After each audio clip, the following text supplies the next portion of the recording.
My name is Mike Watts. I'm Professor of Education at the School of Sport and Education at Brunel University. I understand that you're responsible for research students in education, Mike. Could you tell us a little bit about the range of topics that are currently in train? Yes, there's a very wide range of topics which reflects the kind of expertise and the skills of the staff that we have in education. Broadly speaking, there's three research areas. One that relates to the sociology of education and social theory. There's one that's very much about pedagogy and practice in education, and one that's about gifted and talented and what's called the BASE, which is the Brunel Able Children's Education Centre. And the PhDs that we have tend to be accumulating around those sorts of areas of interest. What is your own research specialism? Quite broad, in that over time, and it's a long time, I've been interested in a wide range of different things in education. In particular, I'm interested in different forms of learning, and the kinds of work I'm doing at the present moment are related to learning through the museum service with two PhD students that I've got working in that area. In terms of ICT and education, the extent to which ICT can improve education, both formal and informal education, generally speaking in other countries, although there is some work in the UK about that strand of work. I understand, talking about other countries, you've had very strong links with the educational system in Portugal over the last decade.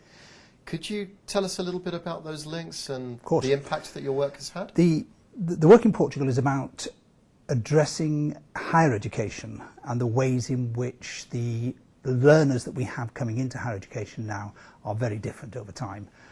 As you broaden the remit of higher education, so you need to change the ways that you teach and the kind of learning that you expect from students. It's a much more diverse population. And so addressing teaching and learning in higher education is the Portuguese end of it. What they're doing is working with 5 different university departments to improve what they're doing. It's staff development, it's student development as well in that sense, and embedding that within their own institution. It's something that's actually been very, very popular in, certainly very progressive and productive in Portugal. It's a project that's been going 10 years and has been funded over all of that decade through the Portuguese government. It's into its 4th round of funding now, which is very unusual. It's unusual at 2 levels. One, because the demand of resources in Portugal is enormous, as we all know about the Portuguese economy, and therefore it's unusual that it should have actually been awarded funding against very, very tough competition in Portugal, in the country itself.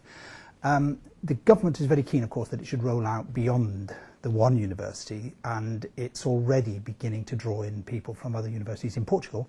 There's a lot to be learned from what they're doing, of course, and we would love to be able to import some of that into the UK. We are doing in certain circumstances. Brunel itself as well, so that we're keen to make sure that we learn all the lessons that they're generating over there.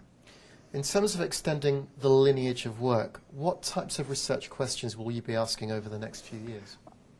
They tend to focus on the nature of learning. So in this particular instance, the one we've just been talking about, it's about student learning.